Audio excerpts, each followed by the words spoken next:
नमस्कार, स्वागत है आप सभी का मुद्दे की बात में। मैं हूं आपके साथ सुनील चौहान।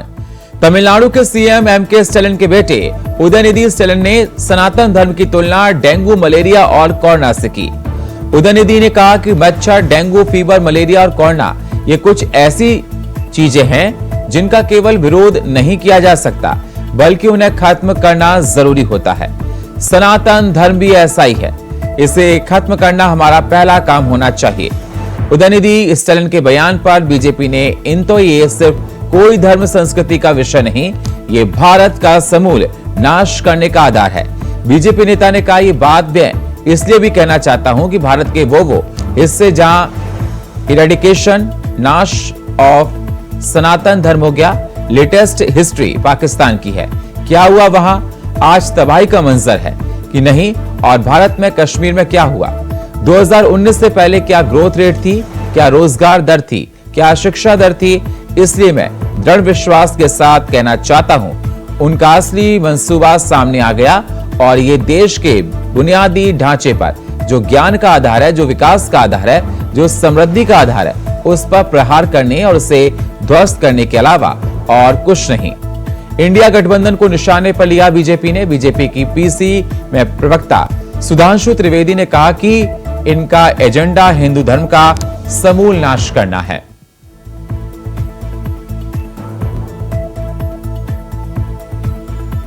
तो क्या कुछ कहा, आइए आपको सुनवाते हैं।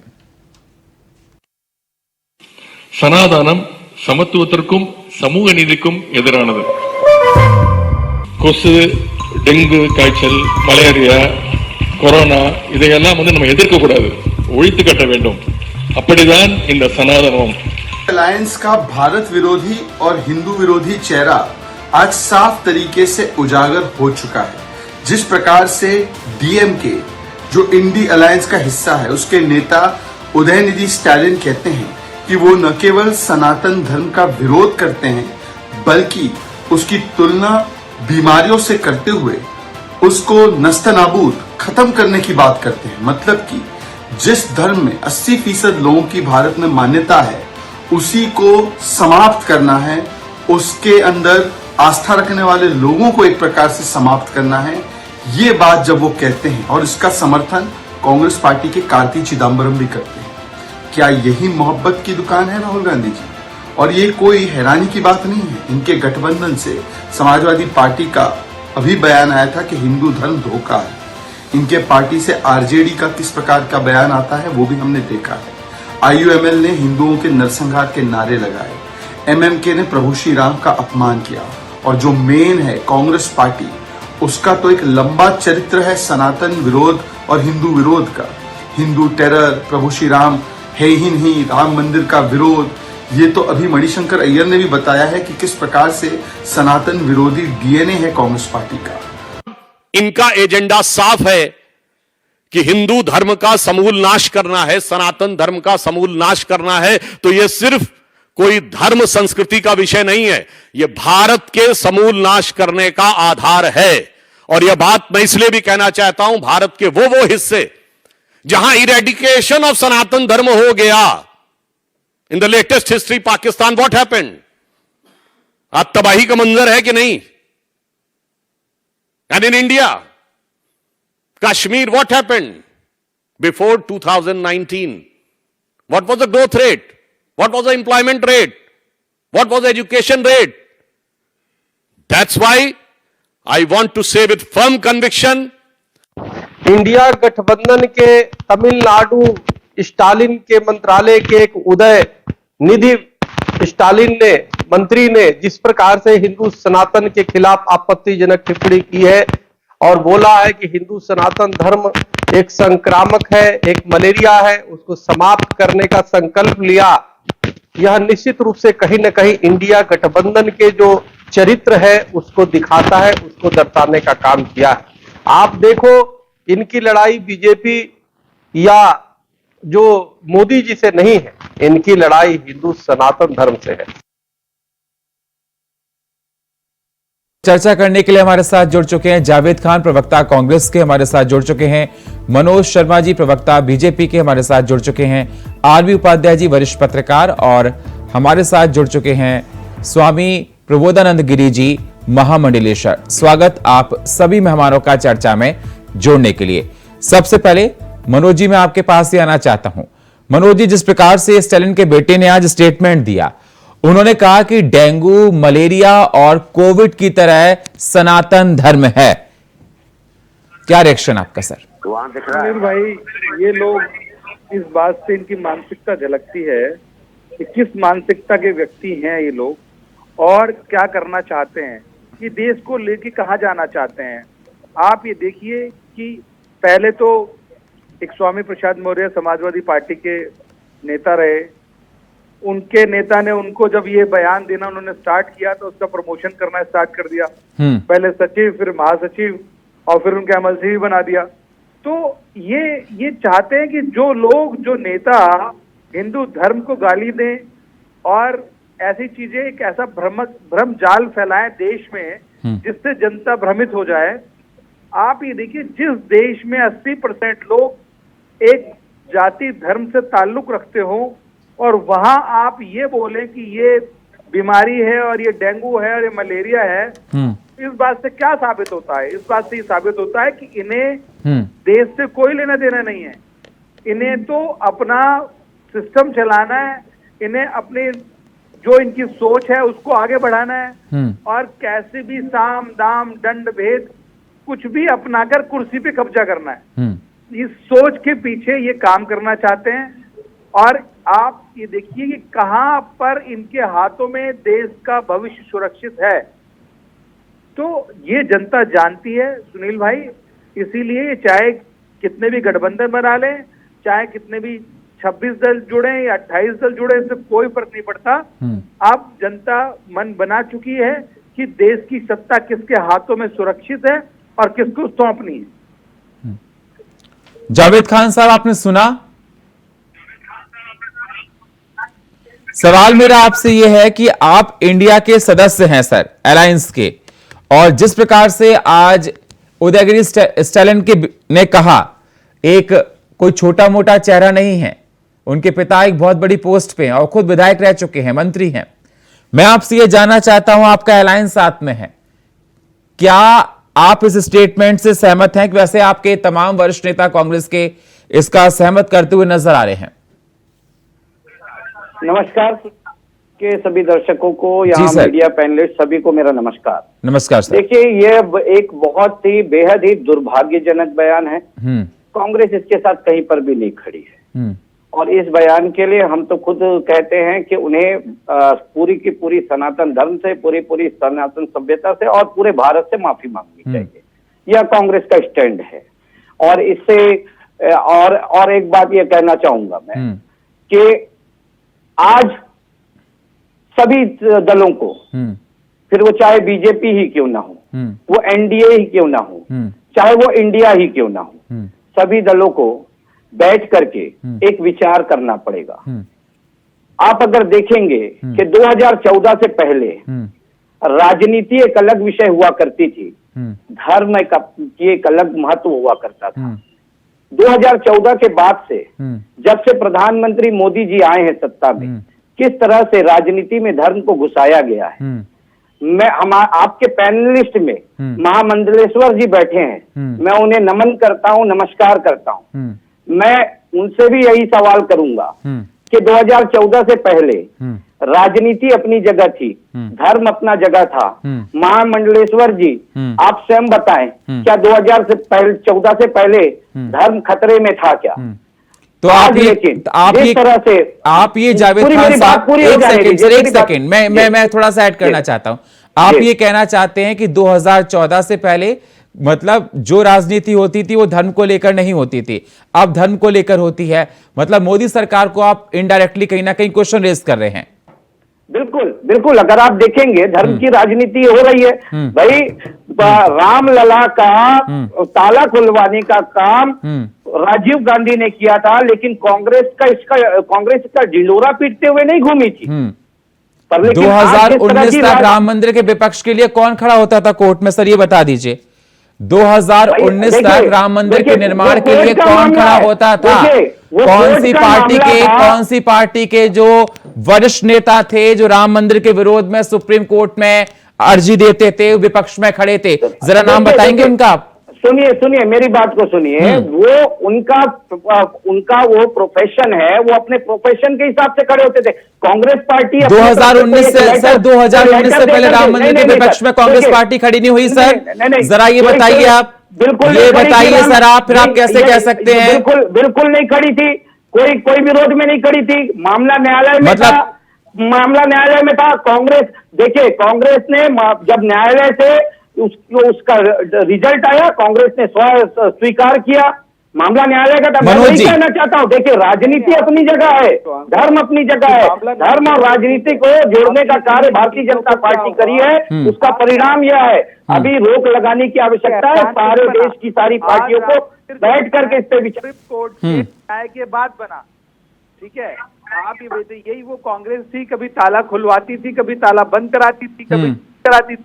आप ये देखिए कि जो आज भव्य राम मंदिर बनने जा रहा है अयोध्या में, वो कहा कि राजनीति में जो ये जातिवाद और ये चीजें जो फैलाने का काम किया, कांग्रेस ने फैलाने का काम किया। हमने तो इनकी दुकान बंद की, दुकान को चला रहे थे, जहां हिंदू मुस्लिम फैला रहे थे, वो चीजें खत्म की ना। ठीक है सर, ठीक। मैं एक सेकंड आपके पास आता हूं। मैं महामंडलेश्वर जी का भी रिएक्शन लेना चाहता हूं। सर मेरी स्वामी जी, मेरी आवाज सर आपको मिल रही है? हाँ जी आ रही है, आपके पास मेरी आ रही है? बहुत अच्छे से आ रही। सवाल सर आपका ये, स्टालिन के बयान पर आप क्या कहना चाहते हैं? उन्होंने कहा सनातन धर्म हिंदुओं को टारगेट किया, डेंगू, मलेरिया और कोरोना की तरह हैं। स्वामी जी, ये जो इंडिया के नाम पर गठबंधन किया है, ये लोग कुर्सी के लिए पागल हो गए और इनकी बुद्धि भ्रष्ट हो गई है। ये विदेशी षड्यंत्र के शिकार हो गए हैं। ये विदेशियों के इशारे पर ये सब कुकर्म कर रहे हैं और इन कुकर्मों का इनको ऐसा जवाब मिलेगा। ये कुर्सी के पागल क्या हुए, कुर्सी ढूंढे तो नहीं मिलेगी। और मैं इनकी कांग्रेस वालों को मैं कहना चाहता हूँ, ये कह रहे 2014 से, आज 2014 पे धर्म के खिलाफ, सनातन धर्म के खिलाफ तुम बोलते हो तो हम कुछ कह भी सकते हैं, उसका जवाब दे सकते हैं। उससे पहले तो आप लोग जो मीसा लगाते थे, एनएसए लगाते थे सनातन धर्म के पक्ष में बोलने पर, आप जो है राम मंदिर को रोकने के लिए आपने काम किया। आप कहते हैं ताला खुलवाया, आपको थोड़ी बहुत लिहाज शर्मानी चाहिए आपको कि आपने राम मंदिर बनने नहीं दिया और आपने यहां तक कहा कि राम कोई अस्तित्व नहीं है। आपने सुप्रीम कोर्ट में एफिडेविट दिया और आज आप वकालत कर रहे हैं कि आप राम मंदिर का ताला हमारे खुलने में खुला। आपने क्या भूमिका निभाई? वो तो वहां के जज ने ताला खोला। आप तो कहते थे कि हमने ताला लगाया नहीं, हम खोलेंगे नहीं। और आप तो राम के दुर्विरोधी हो और सनातन धर्म के विरोधी हो, क्योंकि पूरी कांग्रेस एक इटली की महारानी की उंगली के इशारे पर नाचती है। उसका कोई सिद्धांत नहीं है, उसका देश धर्म से कोई लेना देना नहीं है। आप सारे लोग इटली की महारानी की आरती उतारते हो, इसके अलावा आपके पास दूसरा कोई काम नहीं है। अपनी आपको थोड़ी बहुत लिहाज आनी चाहिए कि आप सनातन धर्म की रोटी खाते हो। सनातन धर्म बात बताइए, आप एक धर्म से जुड़े हुए व्यक्ति है, आप एक महामंडलेश्वर हैं, पर लेकिन आपकी आज जो भाषा है वो भाषा किसी राजनीतिक से कम नहीं नजर आ रही, किसी भारतीय जनता पार्टी के प्रवक्ता से कम नहीं नजर आ रही। आदरणीय, आपका बहुत बड़ा स्थान है, आपका बहुत बड़ा स्थान है। देखिए, आप इस तरह की भाषा का उपयोग मत करिए। और रही बात, आप जो कह रहे हैं कि कांग्रेस ने भगवान राम के अस्तित्व पर एफिडेविट दिया था, तो वर्तमान भारतीय जनता पार्टी की सरकार है, उसका एफिडेविट आप देखिए, उसका एफिडेविट क्या है। उसने भी तो वही बात कही है जो उस समय की कांग्रेस की सरकार ने कही थी। महाराज, उस समय में जो कांग्रेस ने कहा था वही एफिडेविट आज भारतीय जनता पार्टी की सरकार की एफिडेविट है। उसमें कोई बदलाव नहीं है, उसमें कोई अलग नहीं है, वही चीज तो उन्होंने भी कहा है। मैं आपसे भी कह रहा हूँ और मैं सभी से कह रहा हूँ, राजनीति अपनी जगह है, धर्म अपनी जगह है, धर्म को राजनीति में अरे थोड़ी बहुत शर्म आनी चाहिए, स्टालिन ने कहा है, वही कहा है। जिसमें मुद्दे हो ये देश की सनातन की परंपरा हजारों साल की है, महिला साल की नहीं है, जिसमें 20 साल की नहीं है। भारत के कोई राजनीतिक पार्टी में 50 साल की होगी और सनातन धर्म आदिकाल से अनंत काल से धर्म के महामंडलेश्वर साहब आप बैठे हैं, उसके लिए तो आप हैं। आपको बोलते समय शर्म आनी चाहिए। आप सनातन के होने के बाद, और मैं आपको आज बता देता हूँ, राम के द्रोहियों को और सनातन के द्रोहियों को समुद्र में भी पानी नहीं मिलेगा। बहुत हो गया। बिल्कुल बिल्कुल, प्रभु श्री राम के द्रोहियों को समुद्र में भी पानी नहीं मिलेगा, न कहीं स्थान मिलेगा। ये तो हम भी कह रहे हैं, ये तो हम भी कह रहे हैं। राम को सुप्रीम कोर्ट में यदि आप ये एफिडेविट दिया कि राम काल्पनिक है पार्टी के और आज कांग्रेस काल्पनिक हो गई है, पूरे गठबंधन से फिर भी आपको समझ नहीं आता।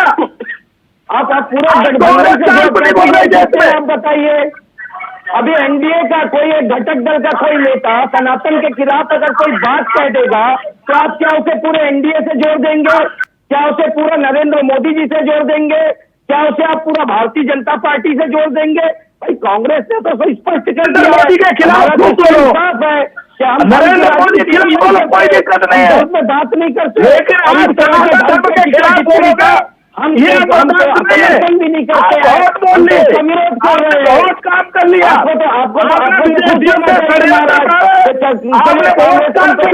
हमारे साथ में और बिल्कुल खड़ी है। अच्छा, देश की 80% सनातन धर्म को मानने वाले लोगों के साथ कांग्रेस खड़ी है और इस बयान का हम कहीं भी समर्थन नहीं करते। यह दुर्भाग्यजनक है, इस तरह का बयान नहीं आना चाहिए। उन्हें अपने बयान पर पूरे देश से माफी मांगनी चाहिए, वही तो हम कह रहे हैं। बावजूद इसके आप सिर्फ और सिर्फ इंडिया कांग्रेस और इटली कसम खाओ स्टालिन को एनडीए में भर्ती नहीं करेंगे, स्टालिन को इंडिया के गठबंधन में भर्ती नहीं करेंगे। आप कसम खाओ और अपनी महारानी इटली से पूछो। देखिए आप सनातन धर्म के व्यक्ति हैं, आप इतने बड़े गुरु हैं, जब कोई महिला शादी होकर के आ जाती है सनातन धर्म में तो वो किस कहाँ की महिला होती है? वो तो भारत की महिला है। आप बार बार उसे इटली की महिला कह रहे हैं। अरे यहाँ की रीति के हिसाब से समझनी चाहिए, रीति नीति से बिल्कुल समझ रहे हैं, लेकिन आप उसे अपनाएंगे नहीं है। आप सनातन खिलाफ षड्यंत्र करते रहोगे, आप विदेशियों के इशारे पे काम करते रहोगे। ये सरकार देश चलाया है, हमने देश को नहीं बेचा। जब देश आजाद हुआ तो यहाँ सुई नहीं बनती थी, सुई से लेकर आज मिसाइल तक चंद्रयान 1 भी भेजा है हमने। देश को कहां से कहां तक आरोप लगा रहे हैं। कांग्रेस का आजादी में कोई योगदान नहीं है। कांग्रेस का अंग्रेजों की पिट्ठू थी, अंग्रेजों की पार्टी थी। महाराज मैं आपसे क्षमा चाहता हूँ, मैं आपसे बात नहीं कर सकता क्योंकि आप चलिए ठीक है महामंडलेश्वर जी, मैं आपके पास आऊंगा। महामंडलेश्वर जी मैं आपके पास आऊंगा। जावेद जी आपके पास भी आऊंगा, हमारे साथ और भी गेस्ट हैं, मुझे उनको भी लेना है। ठीक है महामंडलेश्वर जी मैं आपके पास आऊंगा। उपाध्याय साहब मेरी आवाज आपको मिल रही है? सर मिल रही है, लेकिन ठीक कराओ, कट कट की आवाज आ रही है। ठीक है, आपकी आवाज को हम ठीक कराते हैं। उपाध्याय जी की आवाज को ठीक कर दीजिए, आवाज में थोड़ी सी कट कट के आ रही बता रहे हैं, फिर मैं आपके पास दोबारा से आऊंगा। मनोज जी हमारे साथ जुड़े हैं। मनोज जी आपने सुन लिया होगा जावेद जी को। जावेद खान साहब का यह कहना है कि 2014 तक कोई धर्म जाति के नाम पर सियासत नहीं होती थी। जब से नरेंद्र मोदी की सरकार 2014 से आई तब से जात मजहब पर सियासत होने लगी। सुनील भाई आप ही बताइए, इन्होंने ही सुप्रीम कोर्ट में हलफनामा दिया, इन्होंने एक ऐसी भरमाने की स्थिति पैदा की पूरे देश में कि राम का अस्तित्व नहीं है, जो व्यक्ति राम के अस्तित्व को मानने को तैयार नहीं, जो वो ये भी बताइए, आपका हलफनामा भी तो यही है। जावेद भाई, आप मेरी बात तो सुनिए। आप अगर नहीं, आप एक बात बताइए ना, अभी वर्तमान की सरकार ने सुप्रीम कोर्ट में क्या हलफनामा दिया है, आप वो स्पष्ट करिए। कि हम एक सच्चाई जनता को एक आईना दिखाए हैं, जिस आईने पर लोग समझ पाए कि आप क्या कहना चाह रहे हैं और चीजें हैं क्या, लोगों को पता तो चले। तो बहस वहां पर है कि जो पार्टी राम का अस्तित्व खोज रही थी, जिसने कहा कि राम काल्पनिक एक मतलब काल्पनिक किरदार है, राम। अरे भारतीय जनता पार्टी का भी स्टैंड अभी यही है, केंद्र की सरकार का भी स्टैंड अभी यही है, वर्तमान की सरकार का भी स्टैंड अभी यही है कि ये पार्टी किस जाति किस धर्म पर सिस्टम चलाएगी, उसी स्टैंड पर है आज की वर्तमान सरकार भी। नहीं, आप क्यों देश की जनता को बेवकूफ बना रहे हैं? मोदी सरकार का भी स्टैंड वही है, उससे स्टैंड नहीं है मोदी सरकार का सुप्रीम कोर्ट में। और सब लोग जानते हैं कि कांग्रेस ने क्या किया है, जो चीजें कांग्रेस ने की हैं वो किससे छुपी नहीं है, वो सारी चीजें देश के सामने हैं। तो मेरे मित्र, मैं सिर्फ ये कहना चाहता हूँ आपको कि आप जो भी कोई गठबंधन बना लें, कितने भी दल जोड़ लें, जनता आप चीजों को समझती है, आपकी कथनी और करनी दोनों चीजों से जनता वाकिफ हो चुकी है।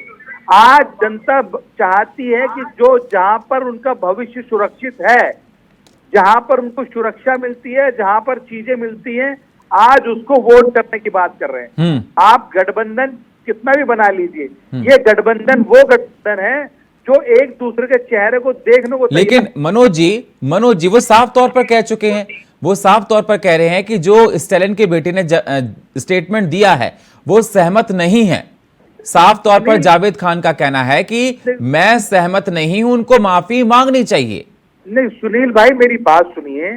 चलो स्टर्लिंग जो स्टेटमेंट देते हैं वो माफी मांगनी चाहिए, ठीक है, पर लेकिन एक समाजवादी पार्टी के बड़े नेता स्वामी प्रसाद मौर्य, वो कौन सी नई बात भाई, उन्होंने भी तो नया सगुफा छोड़ा ना। ठीक है सर, ऐसे तो अगर आप समाजवादी पार्टी को देखो तो राम मंदिर पर गोली चलवाने वाले राम सेवक पे कौन थे? तो सुनील भाई आप ये देखिए, क्या इंडिया गठबंधन में समाजवादी पार्टी हिस्सेदार नहीं है क्या?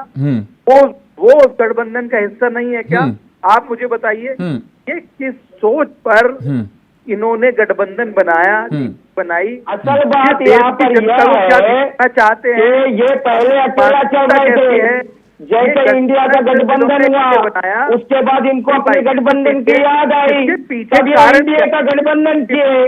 और जिस तरह से लगातार इंडिया गठबंधन का ग्राफ बढ़ता जा रहा है, जिस तरह लगातार इंडिया गठबंधन से लोग जुड़ते जा रहे हैं, जिस तरह से लगातार इंडिया गठबंधन देश को दिखा रही है, उससे इनके पेट में दर्द उठ गया है।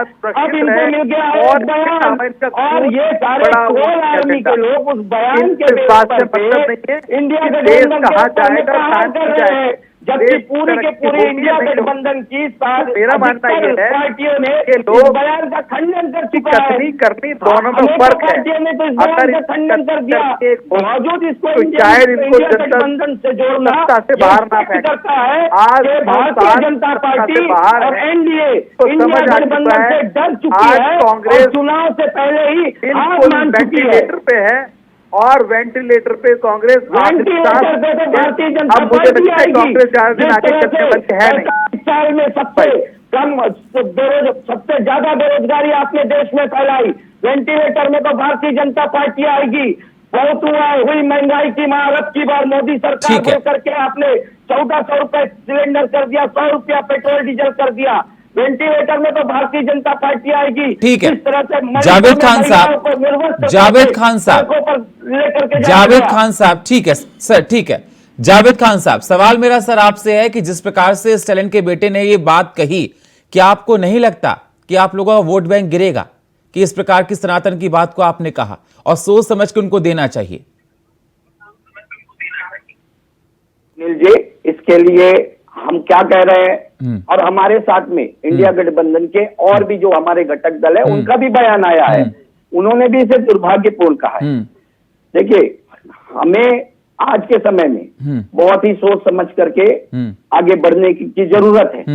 ऐसे में ऐसा कोई अगर बयान आता है तो वो निश्चित ही कुछ समय के लिए, क्योंकि जिस तरह से ये ट्रोल आर्मी इसको ट्रोल करने के लिए बैठी है, कुछ समय के लिए ये कोशिश तो जरूर कर सकती है, लेकिन भारत की जनता, भारत के लोग अब एक चीज समझ गए हैं कि पेट भी बहुत महत्वपूर्ण चीज है, पेट भी महत्वपूर्ण चीज है।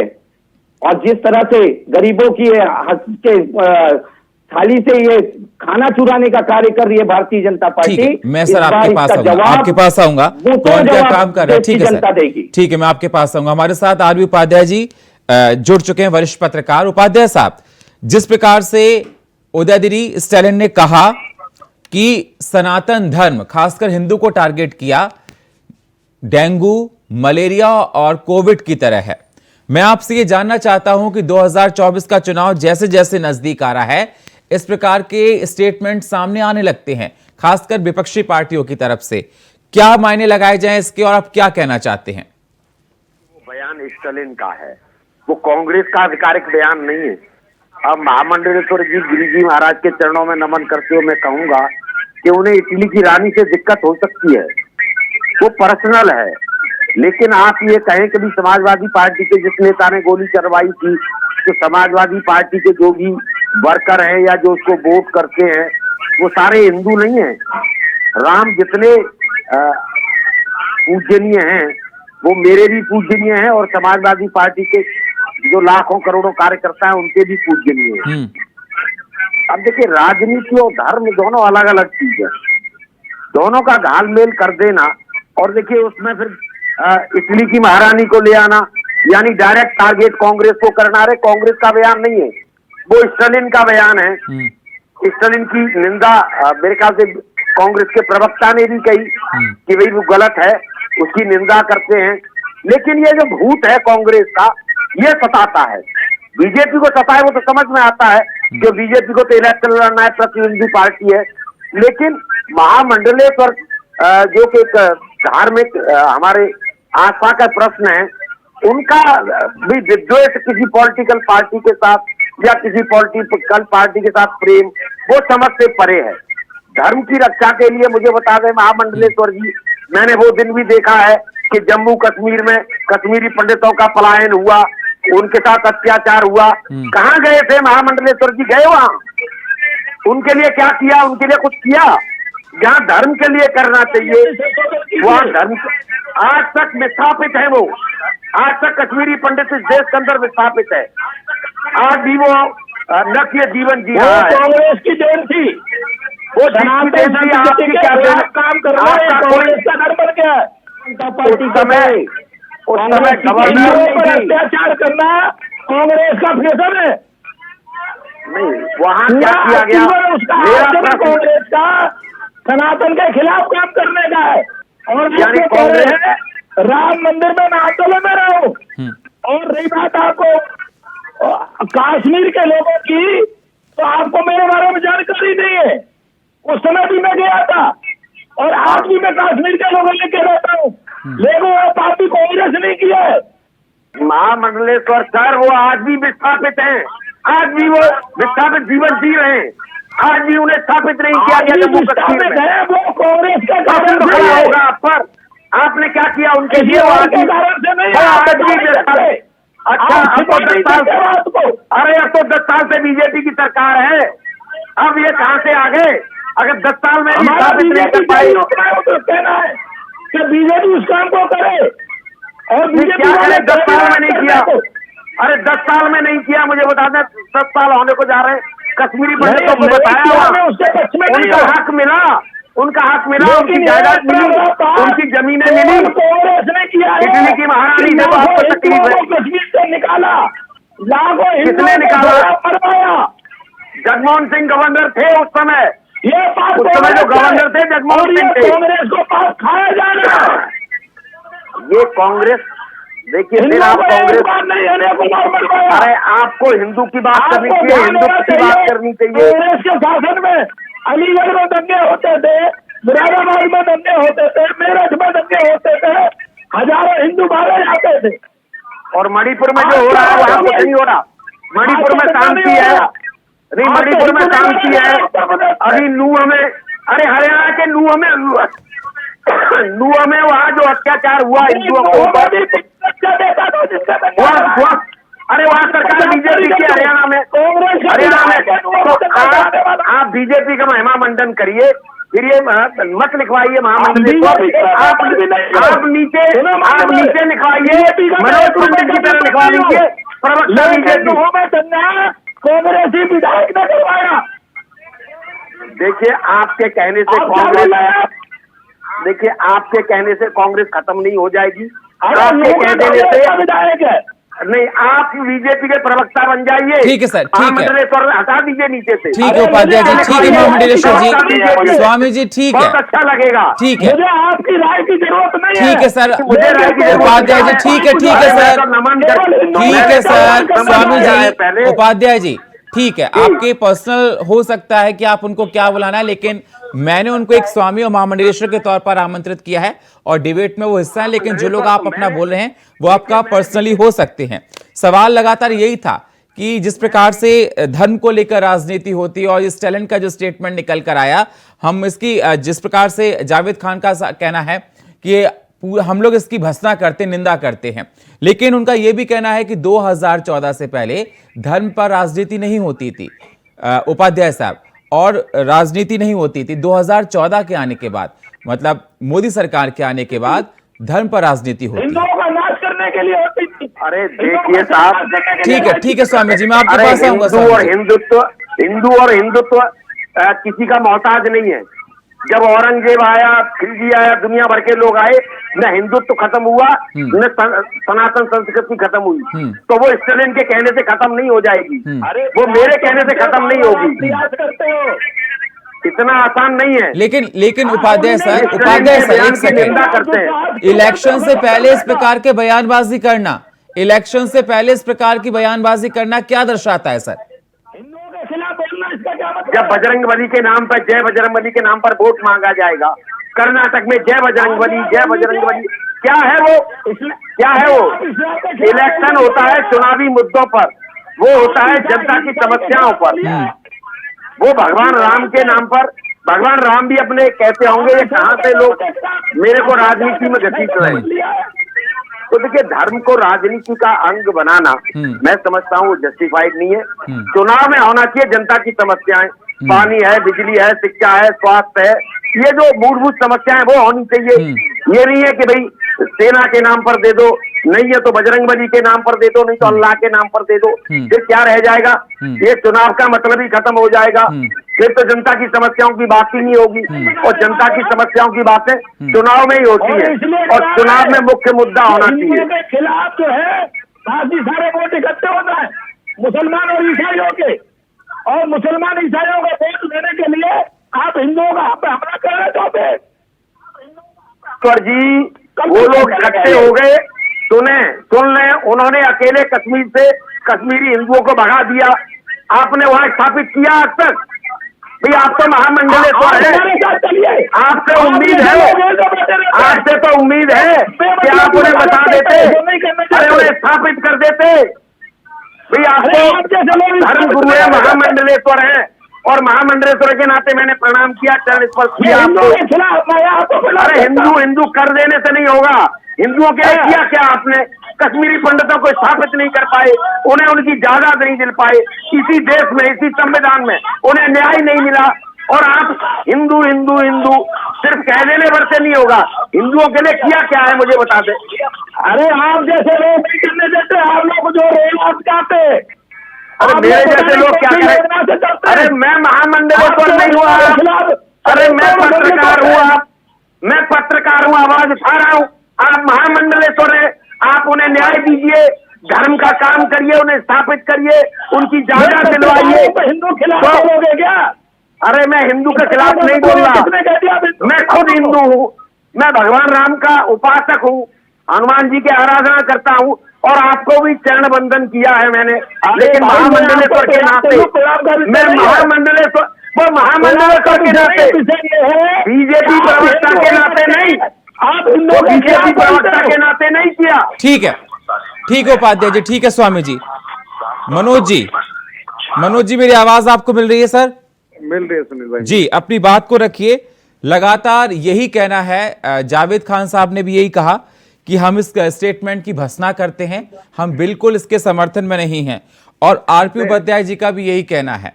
मैं सुनील भाई उपाध्याय जी की बात को मैं बताऊं कि उपाध्याय जी कह रहे हैं कि आज हिंदुओं को कहां जम्मू कश्मीर में पुनर्स्थापित किया गया। आज आप देखिए कि जम्मू कश्मीर की हालत क्या थी। आज से 9 साल पहले जम्मू कश्मीर की हालत ये थी कि आप झंडा नहीं फहरा सकते थे, लाल चौक पे आप खड़े नहीं हो सकते थे, और पत्थरबाज ये हालत करते थे कि सेना के ऊपर पत्थर फेंकते थे, और वहां के आर्मी, वहां के लोग, वहां की चीजें बहुत डिस्टर्ब थी। आज आपने देखा कि लाल चौक पर तिरंगे का झंडा फहराया गया, और हर बिल्डिंग, हर घर में झंडे लाल तिरंगा फहराया गया। और जो उपाध्याय जी कह रहे हैं, उपाध्याय जी हमारे बड़े भाई हैं और बहुत वरिष्ठ पत्रकार भी हैं, और मैं व्यक्तिगत भी उपाध्याय जी को बहुत सम्मान करता हूं इनका। तो मैं ये कहना चाहता हूं कि हिंदुओं के लिए, देखिए बात सुनिए, अब देश जातिवाद में नहीं बंटना चाहता, अब देश हिंदू मुस्लिम की राजनीति नहीं करना चाहता, अब देश की जनता देश के विकास की राजनीति करना चाहती। अब देश की जनता चाहती है कि जहां हमारा भविष्य सुरक्षित हो। आज पूरे विश्व में डंका बज रहा है भारत का। आप चांद पे पहुंच गए हैं जहां कोई पहुंचा नहीं। आपने कल सूर्ययान भेज दिया जो सूर्य की वहां पर गया, तो आपको तो खुश होना चाहिए कि आप विश्व गुरु की राह में आप कदम बढ़ा रहे हैं अपने। आप आज की इकोनॉमी कहाँ जा रही है, आज देश की तरक्की का आलम क्या है, आज शिक्षा, रोजगार, और ठीक है, जितना आप सुनील भाई, जितना रोड लेकिन उपाध्याय जी का ये भी सर कहना था, कर्नाटक के चुनाव में भी आपने भी हनुमान जी के नाम का इस्तेमाल किया। नहीं, आप ही बताइए, बजरंग दल पे आप सुनिए भाई, एक सेकंड सर, एक सेकंड। अगर कोई भी चुनाव होता है तो वो मूलभूत सुविधाओं पर लड़ा जाए, ना कि उसको धर्म का रंग दिया जाए। मैं यही कहना चाहता हूं कि आप लड़िए ना, आप पूरा विपक्ष, पूरा भारत सिर्फ एक आदमी के विरोध में खड़ा हो जाएगा, माननीय नरेंद्र मोदी के विरोध में पूरा भारत खड़ा हो जाएगा, तो आपके खड़े होने से हमें फर्क नहीं पड़ता। क्यों? क्योंकि हमें जाना है जनता की अदालत में, हमें अपना पक्ष रखना है जनता के सामने, और जनता जनार्दन है। बिल्कुल मनोज जी, इस बात से मैं सहमत हूं। कौन किसके विरोध में खड़ा होता है, कौन किसके विरोध में खड़ा नहीं होता, जनता ही सर्वोच्च है, जनता ही जनार्दन है, और वही डिसाइड करेगी कि सर्वे सर्वा कौन होगा। किसी के कहने से कोई फर्क नहीं पड़ता। उपाध्याय जी जल्दी से अपना कमेंट दीजिए, जिस प्रकार से मनोज जी का कहना है, फिर मैं जावेद जी के पास जाऊंगा। मनोज जी का कहना है कि आप कश्मीर की बात कर रहे थे, और आप कश्मीर को लेकर उन्होंने कहा कि जब से हमने वहां पर काम किया, वहां पर ग्रोथ काफी हुई, वहां की जीडीपी बढ़ी, स्कूल सिस्टम बढ़ा, काफी बहुत कुछ अच्छा हुआ। मैंने उस वक्त अच्छे पर तो मैं भी कह रहा हूँ अच्छा हुआ, लेकिन क्या कश्मीरी पंडित बता, हिंदुओं की टारगेट किलिंग आज भी हो रही है, वहां पर चुन चुन के मारा जा रहा है। फिर भी सर पहले से हालात तो ठीक हुए ना उपाध्याय जी, पहले से हालात तो ठीक हुए ना, अब ये कोई जादू की छड़ी तो नहीं है कि एकदम कर दिया जाए। आपके पास आपने बागेश्वर धाम से कोई मंत्र सीखा है क्या कि आप एक मंत्र मार देंगे, उस मंत्र के बाद जो है चीजें खत्म हो जाएंगी, कुछ सब ठीक हो जाएगा, सब ये काफी देखने वाली बात नहीं है। आप बताइए कि देखिए ये है कि आज जो हिंदू दिल्ली में रहते थे, जो कश्मीरी ब्राह्मण दिल्ली में रहते थे, उन्होंने अपना पलायन दोबारा स्टार्ट कर लिया, और वो दोबारा जम्मू कश्मीर में बसने लगे, और अपने घरों पे, जो उनके घरों पे वहां के लोगों ने कब्जे किए थे, वो सरकार उनको मदद कर रही है, उनको जमीनें वापस दिला रही है। पर लेकिन मेरे भाई, इन सब चीजों में थोड़ा समय लगेगा, और चीजें धीरे धीरे ही सुधरेंगी। 10 साल हो गए, एक साथ किसी के पास जादू की छड़ी नहीं है, नहीं है कि आप कोई मंत्र मार देंगे और चीजें सुधर जाएंगी। पर लेकिन जो विपक्ष कर रहा है, विपक्ष क्या कर रहा है, विपक्ष एक हिंदुओं को लिए, चाहे वो समाजवादी पार्टी हुई, चाहे साउथ के ये सैनिक के बेटे रहे, तो मेरा बात आई चाप बजाने की, जाति धर्म, अगर इसरो नहीं बनाया जाता तो क्या हम चंद्रयान, ये सूर्ययान भेज सकते थे? अरे क्या जरूरत थी इसरो बनाने की? एक मंदिर बना देते बड़ा सा, और मंदिर बना के सब पूजा करते पूरे देशवासी वहां। क्या जरूरत थी इसरो बनाने की? उपाध्याय इसरो बनाया, एक विजन था, उस विजन के थ्रू हम आज चंद्रमा पर गए और सूर्य पर जा रहे हैं। और मैं वही चाहता हूं कि इस तरह का काम होना चाहिए। नहीं, आप ये बताइए कि किसी भी लाइफ को चलाने के, देश को चलाने के लिए हर चीज को बैलेंस करना पड़ेगा ना। आप चीजों को बैलेंस करके चलाएंगे ना। आप कहेंगे इसरो क्यों बना दिया, या लोग कहेंगे मंदिर क्यों बना दिया। अरे मंदिर की जरूरत भाव के लिए है, मस्जिद की जरूरत भाव के लिए, ठीक है, की जरूरत भाव के लिए, ठीक है सर। समाज के लिए बढ़ानी है हमें। जावेद खान साहब, तो इससे बनाने की जगह मंदिर मस्जिद की जगह इसरो जैसे संस्थान बनाए जाएं। और ठीक है जो सर, मजगांव किसी की अपनी अपनी अहमियत है, इसरो भी बनना चाहिए, मंदिर मस्जिद भी बनना चाहिए। ठीक है जावेद खान साहब, मेरी आवाज अगर आपको मिल रही है, अपनी बात को रखिए सर। भारतीय जनता पार्टी के साथी प्रवक्ता मनोज जी को मैं सुन रहा था। एक तरफ ये कहते हैं कि धर्म पे राजनीति नहीं होनी चाहिए, हम धर्म पे राजनीति नहीं करते, और दिन भर से अगर उठा करके भारतीय जनता पार्टी के लोगों का बयान अगर आप देखेंगे तो वो इंडिया को लेकर के इस तरह से बयान दे रहे हैं। अरे भाई, जिसने बयान दिया वो उस पार्टी का अध्यक्ष है क्या? वो इंडिया का अध्यक्ष है क्या? या मुख्यमंत्री स्टालिन ने यह बयान दिया है? उसको पूरे इंडिया से क्यों जोड़ करके देख रहे हैं? एक तरफ ये कहते हैं कि हम विकास की राजनीति कर रहे हैं, या ये इनकी विकास की राजनीति है। अरे विकास की राजनीति की तो हम बात कर रहे हैं। बात शिक्षा पे हो, बात स्वास्थ्य पे हो, बात महिला उत्पीड़न पे हो, बात रोजगार पे हो, बात वही तो कह रहे जावेद भाई, वही कह रहे हम लोग, बात शिक्षा पे हो। देखिए, मैंने आपकी पूरी बात सुनी, आप धैर्य रखिए और पूरी बात को सुनिए। मनोज जी, आप धैर्य रखिए और पूरी बात को सुनिए। आप धैर्य रखिए और पूरी बात को सुनिए। देखिए, दूसरी बात ये कह रहे हैं कि कश्मीर में तिरंगा फहरा। अरे भैया, जिस तरह से व्हाट्सएप यूनिवर्सिटी में ये फैला रहे हैं, भाई 1947 में देश आजाद हुआ और हम गर्व से कहते हैं 1947 से कश्मीर में तिरंगा फहर रहा है। चंद्रयान 1 हमने भेजा था, 2008 में गया है। आप तो ऐसा प्रचार कर रहे हैं कि चंद्रयान 3 नहीं है, चंद्रयान 1 सीधा उठ करके आ गया, आपने फैला दिया। देखिए, आपकी सरकार आने से पहले भी देश में बहुत सारे कार्य हुए हैं और अच्छे कार्य हुए हैं। वही मैं बार बार कह रहा हूं, उस समय देश में राजनीति जो होती थी, स्वच्छ राजनीति होती थी। अभी हमारे पैनलिस्ट में पूजनीय बैठे हुए हैं, लेकिन उन पूजनीय को अगर आप देखेंगे तो वो धार्मिक गुरु कम राजनीतिक प्रवक्ता ज्यादा नजर आ रहे हैं। इस तरह की बातें अगर होंगी, अगर धर्म को राजनीति को एक किया जाएगा तो इसी तरह का काम होगा। हम तो पुनः कह रहे हैं आपसे कि भैया स्वच्छ राजनीति करिए, स्वच्छ राजनीति करिए, देश की विकास की बात करिए। और जब 70 साल में हिंदू खतरे में नहीं था, तो आपकी सरकार में जो आप हिंदुत्व के नाम पर लेकर के आए हैं, उसमें हिंदू खतरे में है। कैसे हिंदू खतरे में हो गया, ये बताइए आप। लेकिन आपने जो चीजें खराब की हैं, आपने जो देश को गर्त पे ले जाने का काम किया है, देश को गर्त में हमने नहीं किया, देश को बहुत ऊंचाई पर लेकर के गए। आप ये बताइए, जब 70 साल में धर्म खतरे में नहीं था, आप तो उसी धर्म के नाम पर राजनीति कर रहे हैं। आपकी राजनीति आते ही, आपकी सरकार आते ही वो खतरे में कैसे आ जाता है? जब 800 साल की गुलामी में देश खतरे में, वो धर्म खतरे में नहीं था, आज आपकी सरकार में धर्म खतरे में कैसे आ जाता है? मूल मुद्दों से नेता करके देश की जनता को, देश के युवाओं को गुमराह करना छोड़िए, मूल मुद्दों पर बात करिए, देश के विकास पर बात करिए। आप एक विजन लेकर के आइए कि आपने किया क्या, आपको करना क्या है देश के विकास में। लेकिन आप खेल क्या रहे हैं? आप धर्म की राजनीति खेल रहे हैं। एक व्यक्ति अगर बयान दे दिया, उसके बयान पे पूरा का पूरा जो गठबंधन है, उसके बयान पे सीधा कह रहा है गठबंधन, वो दुर्भाग्यपूर्ण है, उसका समर्थन नहीं करते। लेकिन दिन भर के आपसे प्रवक्ता उसको लेकर के इंडिया इंडिया इंडिया इंडिया, और अब तो आपको इंडिया नाम से भी नफरत होने लग गई है। लोग तो अब इंडिया नाम, अब तो ये कहा जा रहा है कि इंडिया की जगह में भारत कहा जाए। मैं आपसे पूछता हूं सुनील जी, इंडिया के नाम से आपको अब कोई आपत्ति हो गई है क्या?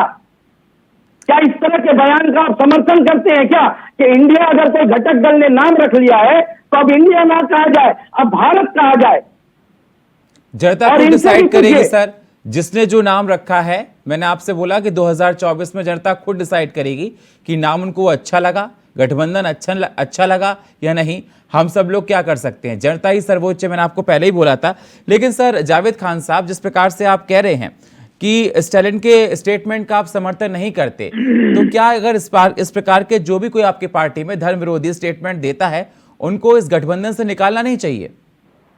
देखिए, इंडिया गठबंधन बहुत बड़ा गठबंधन है, देश के इतने सारे प्रमुख पार्टियां हैं, बिल्कुल इस पे अभी अगर आपत्ति दर्ज हमने मीडिया के सामने की है तो कहीं ना कहीं गठबंधन के अंदर भी इस पे आपत्ति दर्ज की जाएगी। इस पे बिल्कुल आपत्ति, ये केवल हमने मीडिया पे कह दिया कि ये दुर्भाग्यजनक है, तो ये गठबंधन में जब बैठेंगे, ये स्टालिन का स्टेटमेंट तो अभी निकल कर आया, और पहले भी देखा गया था कि समाजवादी पार्टी के नेता वो भी लगातार इस पर बोलते रहते थे, रामचरितमानस पर। तो इस प्रकार से बयानबाजी करना धर्म पर, हिंदू पर, इस पर सियासत को चमकाना कहां तक ठीक, या कोई फायदा होता है आप लोगों को? देखिए, यह कांग्रेस का बयान नहीं है। नहीं, मैं ये नहीं कह रहा कि कांग्रेस का बयान है तो आपके मतलब इंडिया के पार्ट का, ये तो आप मानेंगे ना? बिल्कुल बिल्कुल इंडिया के पार्ट मैं यही कह रहा हूँ कि जो ऐसे स्टेटमेंट को बार बार देता है, बयान आप बिल्कुल नहीं कह सकते इसको। इंडिया के पार्ट का बयान, जो पार्टी है, पार्टियों के अध्यक्ष हैं, राष्ट्रीय अध्यक्ष हैं, उनका अरे सर, आप लोग गठबंधन है, आपके विचार मिलते हैं ना सर? देखिए, नहीं, विचार हमारे मिल रहे हैं, तो आप लोगों ने अलायंस क्यों किया सर? आप लोग एक ही ताकत है ना, एक ही ताकत है ना? देखिए, हम एक साथ हैं, लेकिन उस हर गठबंधन में हर पार्टी का एक अध्यक्ष होता है, उसका एक बायलॉज होता है। अरे सर, बायलॉज और अध्यक्षों की तहत गठबंधन हुआ है। अब पार्टी का कोई दूसरा नेता किसी तरह का बयान देता है तो उसको दुर्भाग्यपूर्ण तो हम कहेंगे, और जब हमारी बैठकें होंगी उस पर हम बिल्कुल आपत्ति दर्ज करेंगे। आप लोग और पार्टियां मिलकर इस पर कोई कार्रवाई नहीं करेंगी? मतलब भाई, आपत्ति दर्ज करना कार्रवाई तो होता है, बावजूद इससे भी अगर बयान लगातार आएंगे तो बिल्कुल उस समय आप देखेंगे, भविष्य में आपको दिखाई देगा। हम स्वामी प्रसाद मौर्य भी बहुत बोलते रहते हैं सर, स्वामी प्रसाद मौर्य के भी स्टेटमेंट आते रहते हैं सर।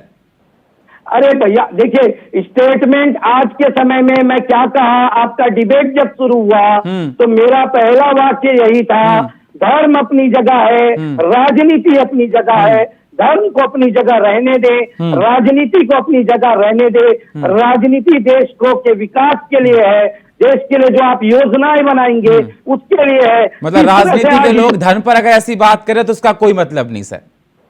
नहीं, मतलब हम नहीं, धार्मिक इतने कोई छोटा मोटा नाम नहीं है स्टालिन सर, स्टालिन कोई छोटा मोटा नाम नहीं है। अरे तो सुनिए, अगर कल को आपकी सरकार बनेगी तो समर्थन आपको मिलेगा सर। हम तो बोल रहे हैं दुर्भाग्यजनक है, उसको उस पे उनको माफी मांगनी चाहिए।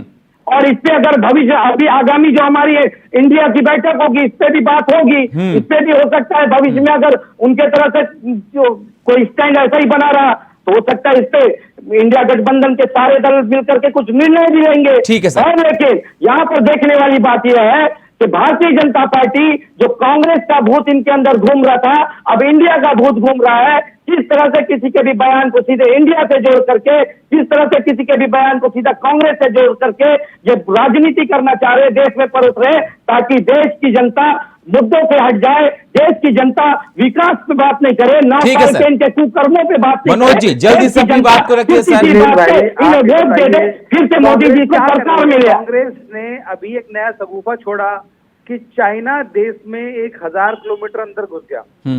बिल्कुल गुस्सा है, बिल्कुल गुस्सा है, बिल्कुल गुस्सा है। आप देश को बेवकूफ बना रहे हैं, बिल्कुल गुस्सा है, बिल्कुल गुस्सा है। आप देश को बेवकूफ बना रहे हैं। चाइना लगातार अपना मैप जारी कर रहा है, चाइना लगातार मैप जारी कर रहा है, अरुणाचल प्रदेश पे दावा ठोक रहा है। आप उस पर बयान क्यों नहीं दे रहे हैं? बिल्कुल आप खामोश बैठे हुए हैं। एक तरफ आप बोलते हैं चाइना को लाल आंख दिखाएंगे, दूसरी तरफ चाइना के राष्ट्रपति के साथ आप बैठ करके झूला झूल रहे हैं। कार्रवाई करनी चाहिए। लाल आंख दिखाना तो दूर की बात है, आप चाइना पे कार्रवाई के नाम पर चाइनीज ऐप को बंद कर देते हैं। ये आपकी ठोस कार्रवाई है। बारों में बोलते हैं कि चाइना यहाँ पर आ गया, पर हम कहते हैं कि आप टीवी चैनल्स और अखबारों से देश को क्या बताना चाहते हैं? देश की जनता को भ्रमाना चाहते हैं। अरे तो भैया आप बिल्कुल बिल्कुल हमको देखिए, हम भ्रम नहीं फैला रहे हैं, हम भ्रम नहीं फैला रहे हैं। जो चाइना दिखा रहे हैं वो बोल रहे हैं। ठीक है सर, ठीक है। आप स्पष्ट करिए, महामंडलेश्वर जी के पास नहीं करते। चाइना से पैसा फंडिंग आती है कांग्रेस के पास, अच्छा क्या सब है आपके पास? कांग्रेस के पास चाइना से फंडिंग आती है और आपके पास फंडिंग जो अडानी और अंबानी से आ रही है उसका क्या? लगातार जो अडानी के एसेट्स को आप बढ़ा रहे हैं उसका क्या? लगातार 9 साल में जो अडानी 76 नंबर पे था व्यापार के रूप में, ठीक है मनोज जी, ठीक है जावेद जी, ठीक है स्वामी जी, स्वामी जी, स्वामी जी, अगर मेरी आवाज अगर आपको मिल रही है, स्वामी जी अपनी बात को रखिए। आ रही है मेरी आवाज आ रही है जी अपनी बात को रखिए। ठीक है मनोज जी, मैं आपके पास आऊंगा, जावेद जी आपके पास आऊंगा। स्वामी जी अपनी बात को रखिए जल्दी से सर। आपकी बात से मैं सहमत हूँ। इन राजनेताओं को राजनीति पे कोई बात नहीं करनी चाहिए और धर्म नीति पे कोई बात ना करे, राजनीति पे करे। और जितने राजनेता सनातन धर्म पे हमला करते हैं इस देश में उतने पूरे विश्व में लोग नहीं करते। और ये सब लोग संरक्षण देते हैं और संरक्षण केवल इसलिए देते हैं कि हिंदुओं के खिलाफ वोट को इकट्ठा करना चाहते हैं और इकट्ठा उनको करके फिर हिंदुओं पर हमला करना, ये इनका टारगेट होता है। और फिर उसके बाद घड़ियाले आंसू आते हैं, घड़ियाले आंसू आते जावेद जी कह रहे हैं लेकिन इनसे राहुल जी से कहवाइए तो आप भी अपने विवेक से काम कीजिए। लेकिन इनकी सोनिया जी करेंगे वोटों का ध्रुवीकरण भारतीय जनता पार्टी कर रही है। वो आप देखिए, भारतीय जनता पार्टी का चश्मा उतार के देखिए किस तरह से वोटों का ध्रुवीकरण भारतीय जनता पार्टी कर रही हो। चाहे कांग्रेस कर रहा है, भारत का नारा वाला देश है। आप लोगों को किसी भी धर्म का अपमान नहीं होना चाहिए, किसी धर्म के बारे में कोई टिप्पणी नहीं होनी चाहिए। राजनीति अपनी जगह है, राजनीति है, धर्म अपनी जगह है, समर्पित है, उसको समझ करिए। सत्ता की कुर्सी से दूर उनको और भारत से बाहर जाना पड़ेगा, ये याद रख लो। आपको कुर्सी तो मिलने नहीं, आप 80% लोगों का निरादर करते हो, उनके साथ अपमान करते हो और उनका वोट भी लेना चाहते हो। भैया एक बात बताइए, आप जिस पार्टी का समर्थन कर रहे हैं वो पार्टी तो 80% लोगों के साथ खड़ी है ना, तो आप इस बयान पे उस बयान देने वाले को घसीट करके जेल। लेकिन स्वामी जी, स्वामी जी, बताइए स्वामी जी, जिसने एक सेकंड जावेद सर, एक सेकंड जावेद जी, एक second Javed ji sir, please करने वाली पार्टी प्लीज सर, एक सेकंड सर, इतना एग्रेसिव नहीं, एक सेकंड सर।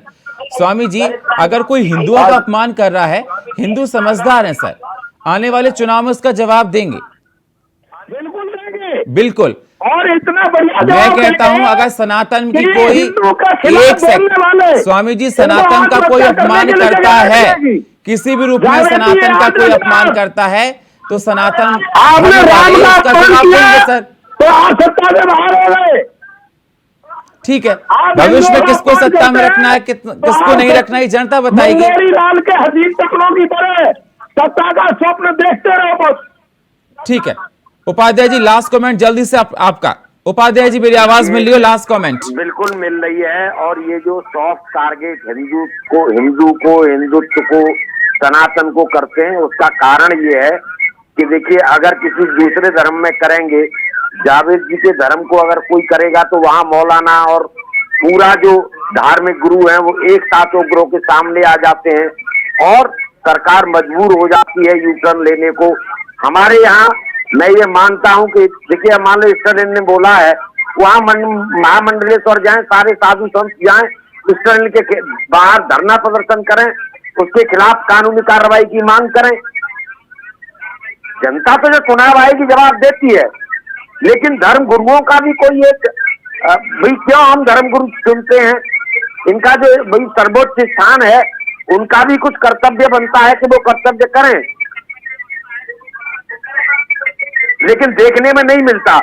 चाहे वो जम्मू कश्मीर से कश्मीरी पंडितों का पलायन हुआ हो या दूसरी जगह कहीं अत्याचार हो या स्वामी प्रसाद मौर्य बोल रहे हो, मुझे बता दें कोई धरना प्रदर्शन कोई मांग इस तरह की आई नहीं आई।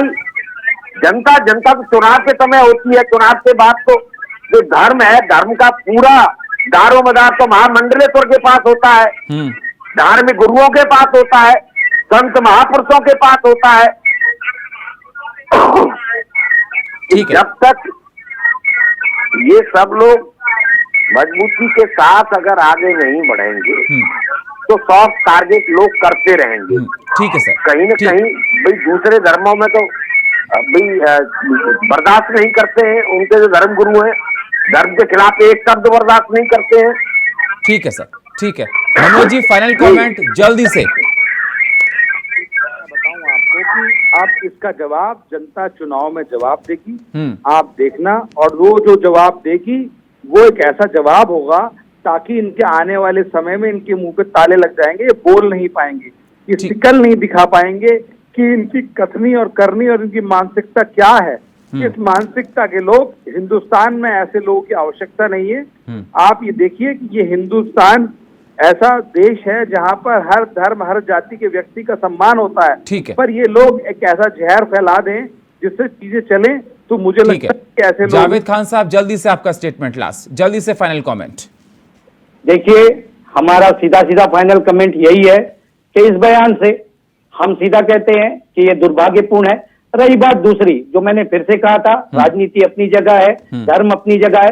आप छत्तीसगढ़ का उदाहरण देखिए, माननीय भूपेश बघेल जी, आज छत्तीसगढ़ में हमारी सरकार है कांग्रेस की, किस तरह से राम वनगमन पथ हमने बना दिया, किस तरह से माता कौशल्या का भव्य मंदिर बना दिया, किस तरह से अंतर्राष्ट्रीय स्तर पर रामायण का आयोजन हमने किया। पर लेकिन इसको लेकर के हम वोट मांगने नहीं जा रहे हैं, इसको लेकर के हम राजनीति नहीं कर रहे हैं। वो हमारा कर्तव्य है, वो हमारा कर्तव्य है, उसे हमने पूरा किया। आज चुनाव है छत्तीसगढ़ में 2 महीने बाद, लेकिन हम वोट मांगने जा रहे हैं हमारे किए हुए विकास कार्यों पर। तो हमारा तो स्पष्ट है कि आपको जनता ने जिस वक्त की काम के लिए चुना है, आप उस काम को करिए, उस काम पर आप आगे बढ़िए। निश्चित ही अगर आपके काम अच्छे होंगे, जनता आपको सर आंखों पर बैठाएगी, आपके काम अच्छे नहीं होंगे तो आपको नीचे बैठा देगी। पर लेकिन किसी एक व्यक्ति के बयान को पूरे संगठन को जोड़ करके समय हमको आगे इजाजत नहीं दे रहा है। बहुत बहुत शुक्रिया आप सभी मेहमानों का चर्चा में जुड़ने के लिए। स्वामी प्रबोधानंद गिरी जी महाराज, आपका बहुत बहुत धन्यवाद। जावेद खान साहब, आपका धन्यवाद। मनोज शर्मा जी, आपका धन्यवाद। और आरबी उपाध्याय जी, आपका धन्यवाद। बहुत बहुत शुक्रिया आप सभी लोगों का चर्चा में जुड़ने के लिए। सवाल इस बात का ही निकलकर सामने आता है कि इस प्रकार की बयानबाजी चुनाव से पहले क्या रंग लाती है, ये तो देखना होगा। और चुनाव में जनता इस प्रकार के जो बयानबाजी करते हैं उनको क्या दिखाती है, ये भी देखने वाली बात होगी। लेकिन सवाल इस बात का भी निकल कर आता है कि राजनीति में धर्म को बीच में नहीं लाना चाहिए। बार बार जो धर्म को बीच में ला रहे हैं उन पर कार्रवाई किस प्रकार से होती है। जिस प्रकार से हिंदू धर्म गुरु अपनी बात कहते हैं, क्या वो जाकर इस प्रकार के नेता की गिरफ्तारी को लेकर कुछ कहेंगे, उसके घर के बाहर धरना देंगे, ये भी बहुत सारी बातें निकल कर आती हैं। और फिलहाल हमारे इस खास प्रोग्राम में इतना ही। बाकी खबरों के लिए आप बने रहिए इंडिया वॉइस के साथ। तब तक के लिए नमस्कार।